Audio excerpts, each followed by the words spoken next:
নির্বাচিত হলে জাতীয় সংসদে গিয়ে কোরআন শিক্ষা বাধ্যতামূলক করার দাবি তুলবেন বলে জানিয়েছেন কুমিল্লা ৬ আসনের বিএনপি মনোনীত প্রার্থী মনিরুল হক চৌধুরী। মঙ্গলবার দুপুরে জমিয়তে উলামায়ে ইসলাম বাংলাদেশ কুমিল্লা মহানগর শাখার আয়োজনে সুধী সমাবেশে প্রধান অতিথির বক্তব্যে তিনি একথা বলেন। মনিরুল হক চৌধুরী বলেন, কোরআন শিক্ষা বাধ্যতামূলক করা হলে সমাজে পাপাচার কমে আসবে।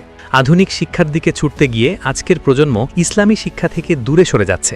অনেক প্রাপ্তবয়স্ক ছেলেমেয়েই কোরআন পড়া ও নামাজ আদায়ের সঠিক জ্ঞান রাখে না বলেও মন্তব্য করেন তিনি। জরুরি অবস্থায় জীবন বাঁচাতে যখন প্রতিটি সেকেন্ড মূল্যবান, তখন সঠিক সময়ে উচ্চমানের অক্সিজেন পাওয়া নিশ্চিত করাই আমাদের লক্ষ্য। জরুরি প্রয়োজনে কল করুন স্ক্রিনে দেওয়া নম্বরে।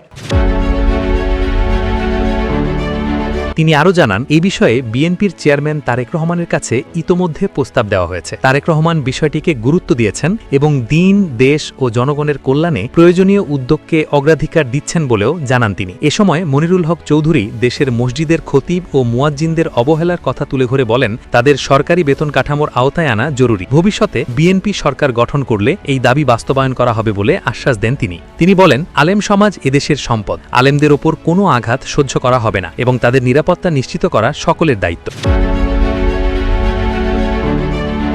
সমাবেশে সভাপতিত্ব করেন কুমিল্লা জেলা কওমি মাদ্রাসার সভাপতি আল্লামা নুরুল হক। অনুষ্ঠানে উপস্থিত ছিলেন বিএনপি মহানগর সভাপতি উদ্বাতন বারী আবু, সাধারণ সম্পাদক ইউসুফ মোল্লা টিপু, মহানগর জমিয়তে উলামায়ে ইসলামের সভাপতি মাওলানা মোতাহের হোসেন, মাদ্রাসার মুহতামিম মাওলানা আব্দুর রাজ্জাক সহ অন্যান্য নেতৃবৃন্দ।